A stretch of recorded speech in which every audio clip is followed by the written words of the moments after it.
Halo Sobat Peradilan, selamat datang di podcast ASN. Cerdas berperadilan, bermartabat.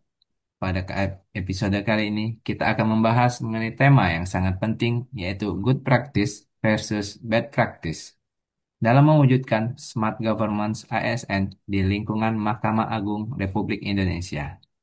Sebelum itu, kit- sebelum kita mulai, kita kasih kesempatan dulu nih kepada teman-teman untuk memperkenalkan diri satu persatu. Mungkin yang pertama kepada Mas Arif bisa memperkenalkan. Baik, terima kasih moderator atas waktu dan kesempatannya. Perkenalkan saya Arif Wahyudi dari Satuan Kerja PN Batu Licin. Saat ini saya menduduki jabatan sebagai dokumentalis hukum yang ditempatkan di Kepaniteraan Muda Hukum. Oke, selanjutnya eh, kepada Mbak Anik Juniati bisa memperkenalkan terlebih dahulu nih. Terima kasih Mas Maulana. Perkenalkan, nama saya Anik Juniati. Saya bertugas di Pengadilan Agama Martapura. Saat ini eh, saya ditempatkan di Panitera Muda Permohonan. Jabatan saya sebagai dokumentaris hukum. Terima kasih. Oke, mungkin ke Mbak Depi bisa memperkenalkan. Halo semuanya, perkenalkan nama saya Devi Yuliana, sekarang bertugas di PA Batu Licin dan dari formasi dokumentaris hukum. Oke, yang terakhir kepada Mbak Ani Nur, PA Tanjung, bisa memperkenalkan diri. Baik, terima kasih. Perkenalkan, nama saya Dino Hidayati. Saat ini saya ditempatkan di Satuan Kerja Pengadilan Agama Tanjung untuk jabatan dokumentaris hukum dan di bagian kepaniteraan Panitera Muda Gugatan. Terima kasih. Oke, baiklah teman-teman. Teman-teman sudah memperkenalkan diri masing-masing. Sekarang, eh, sebelum masuk ke contoh, kita bahas dulu yuk. Mungkin teman-teman tuh apa sih smart governance itu? Mungkin eh, ke Pak Arif bisa ini bisa kasih tahu apa sih smart governance itu?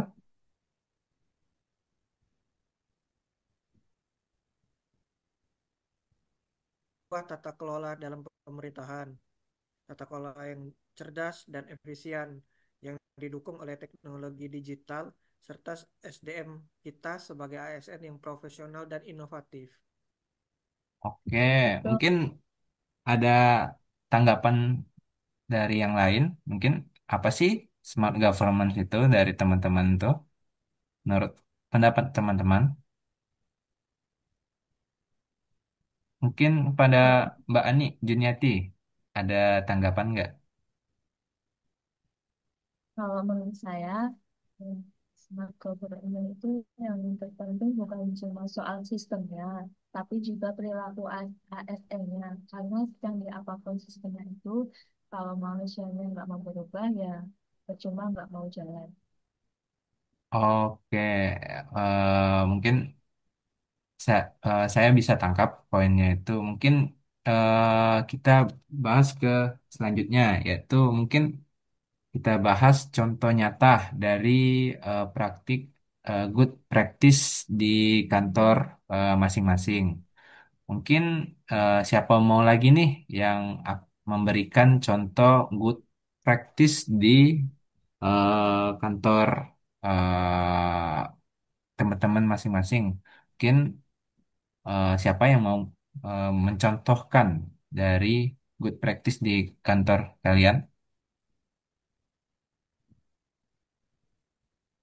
Mungkin ke Mbak Ani Nur. Izin, Mas Maulana, kalau menurut saya, salah satu good practice yang paling terasa adalah pelayanan masyarakat melalui layanan e-court. Banyak masyarakat yang belum terbiasa menggunakan sistem e-court online. Kita sebagai petugas BTSB senantiasa untuk selalu sabar membimbing para pihak sampai tuntas dalam melayani pencari keadilan. Oke, kalau dari Mbak di Mbak Devi di PA Batu Licin itu contoh dari good practice itu di PA Batu Licin itu seperti apa, Mbak? Kalau menurut saya pribadi, pribadi sebenarnya sama kayak Mbak Anik Nur dari e-court ini, karena sebenarnya e-court ini memudahkan para pihak untuk mendaftar perkara. Tapi kebanyakan memang dalam praktiknya masyarakat ini masih banyak yang belum paham sama sistem e-court. Makanya nanti kita berencana di PA Batu Lincin ini membuat inovasi baru untuk memudahkan para pihak mengakses e-court seperti video atau brosur gitu tata cara menggunakan e-court ini. Begitu, Mas Maulana. Kalau di Mbak Devi itu ada nggak di apa di kantornya itu ada namanya pojok e-court itu, Mbak ya? Betul ada. Oh ada ya, ada berarti ada petugas khusus tersendiri untuk melayani masyarakat di pojok e-court itu ya Mbak ya? Betul, kebetulan saya sendiri yang bertugas di meja pojok e-court itu. Oh oke oke oke oke. Mungkin teman-teman lain, Mas Arief, ada nggak contoh dari good practice di kantor Mas Arief di PN Batu Licin?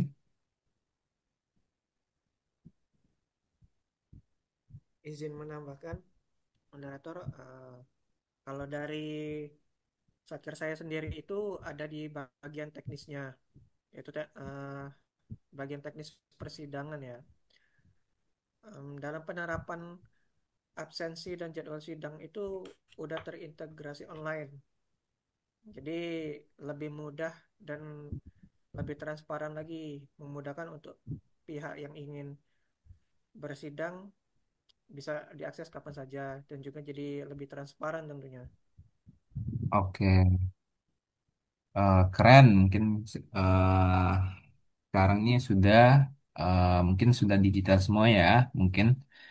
Nah, selanjutnya menurut teman-teman, menurut kalian tuh apa sih kunci dari keberhasilan dari good practice ini?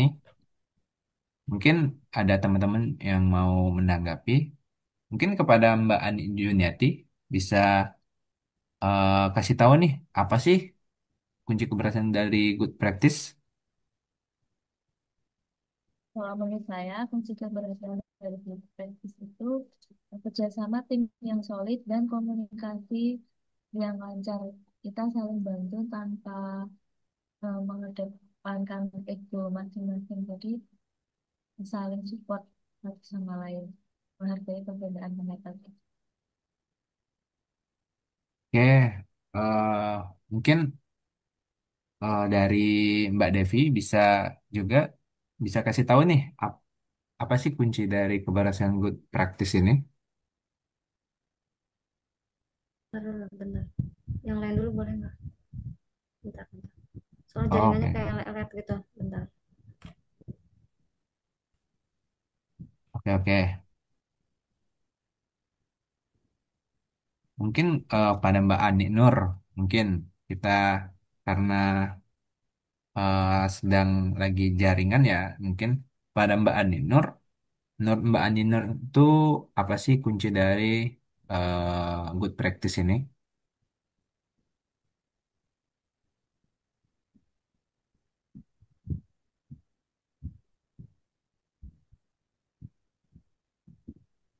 Sama kurang lebih menurut saya kerjasama tim yang solid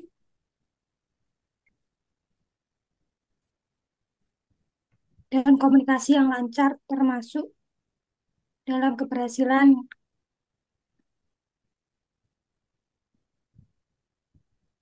smart government. Oke, mungkin uh, kita geser pembahasannya. Mungkin ada namanya good practice, pasti adanya namanya practice. Nah, biar seimbang, kita bahas juga nih dari contoh dari practice yang sebaiknya dihindari di kantor kita masing-masing. Mungkin teman-teman bisa apa sih tanggapan teman-teman apa yang seharusnya kita hindari dari practice di kantor kita masing-masing? Mungkin kepada Mas Arif bisa jelasin dari apa sih yang harus kita hindari eh, buat di break practice untuk kantor kita masing-masing, Mas? Bad practice ini sebenarnya pernah terjadi di kantor saya sendiri itu seperti adanya menunda pekerjaan. Jadi uh, bukan hanya karena menunggu tanda tangan manual, um, bisa juga sebenarnya dikali dengan pakai sistem digital. Jadi ini akibatnya itu membuat pelayanan jadi lambat. Cuman Oke, karena penggunaannya masih belum optimal, ya seperti itulah kendalanya. oke, mungkin ada yang apa banyak yang dilakukannya itu mungkin banyak yang menggunakan cara manual ya, mungkin misalnya kayak Ya, pencatatan juga, pencatatan dari betul. berkas perkara mungkin sekarang ini mungkin masih manual juga ya Mas ya. Ya, Mungkin kita bergeser ke Mbak Ani Nur. Apa nih Mbak? Ini dari contoh dari break practice yang harus kita hindari di kantor, misalnya kantor Mbak Ani Nur di PA Tanjung. Kalau menurut saya, data practice itu berupa penyalahgunaan akses sistem, misalnya saja memanipulasi data atau data kehadiran atau informasi perkara. Nah, itu merupakan salah satu penyebab bisa lemahnya pengawasan dari internal atau belum optimalnya fungsi audit digital. Oh, oke oke oke oke. Mungkin kalau di kantornya Mbak Ani, Ani Juniati itu seperti apa Mbak? Kalau di kantor saya eh, banyak yang kurang terbuka terhadap perubahan digitalisasi ini. Masih ada yang merasa cara yang lebih lama karena terbiasa nyaman mungkin ya. Padahal kita dituntut buat adaptif di era digitalisasi ini. Begitu. Nah, mungkin dari menurut teman-teman dari semuanya itu mungkin saya tangkap mungkin masih menggunakan cara manual ya. Mungkin ada beberapa pegawai yang masih menggunakan cara manual. Nah, menurut kalian itu apa sih penyebabnya dari beberapa pegawai yang masih menggunakan cara manual? Padahal sekarang kan kita harus dituntut untuk adaptif di era digital pada saat ini. Mungkin teman-teman eh, ada yang ingin menanggapi dari hal tersebut. Mungkin ke Mbak Devi.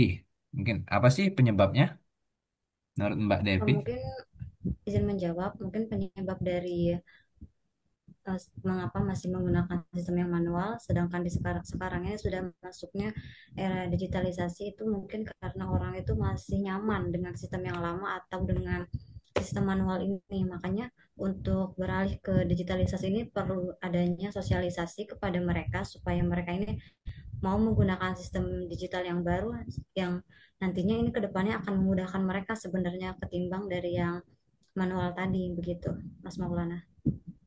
Oke, berarti saya tangkap berarti eh, mungkin perbedaannya itu mungkin ada di karyawan yang mungkin yang sudah berumur lah ya, mungkin Betul. eh yang sekarang ini mungkin untuk melek digital tuh mungkin agak kurang ya dibandingkan beberapa karyawan yang masih umurnya masih muda-muda lah ya. Betul. Mungkin kalau dari Mas Arif,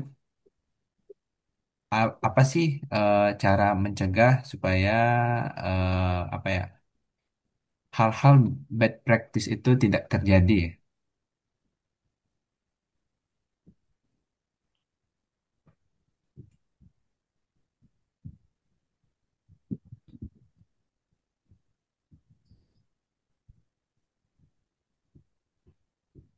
Suaranya nggak ada, Dari Arif. yang baru.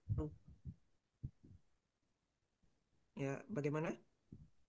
Suaranya nggak Mungkin ada saya tadi. ulang ya. mungkin saya ulang pertanyaannya. Mungkin menurut Mas Arif itu bagaimana sih cara mencegah dari perilaku dari bad practice di kantornya Mas Arif?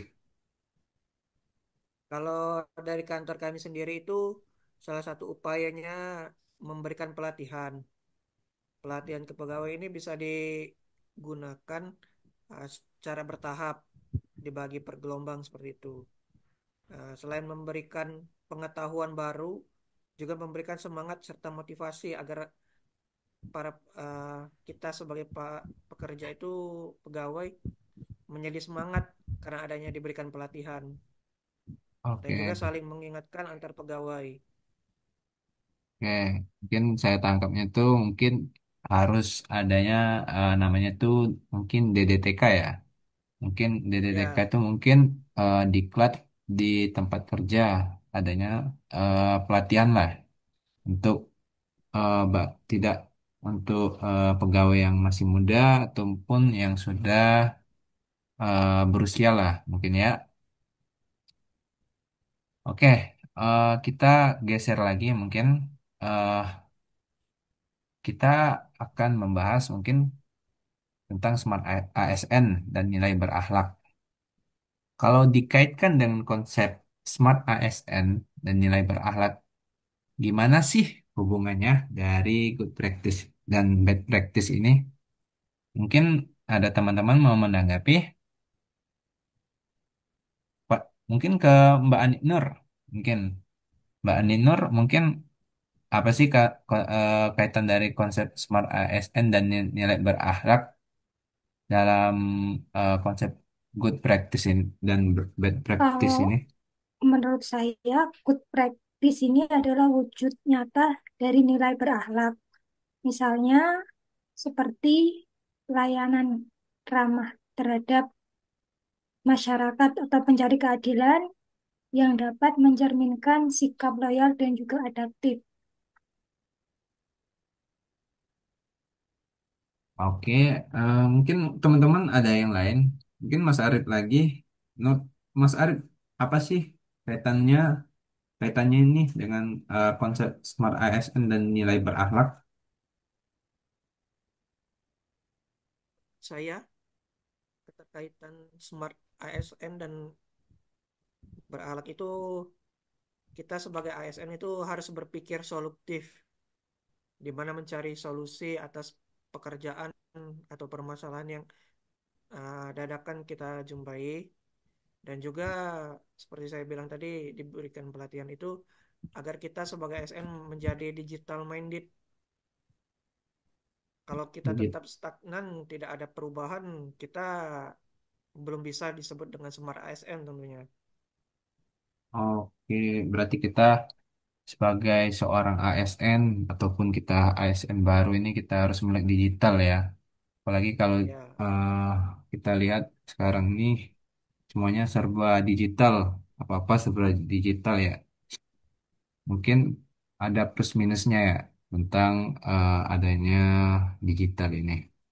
Oke, mungkin eh, dapat saya simpulkan dari obrolan kita kali ini mungkin yang pertama mungkin satu tuh good practice mungkin mendukung terciptanya itu salah satunya good smart governance.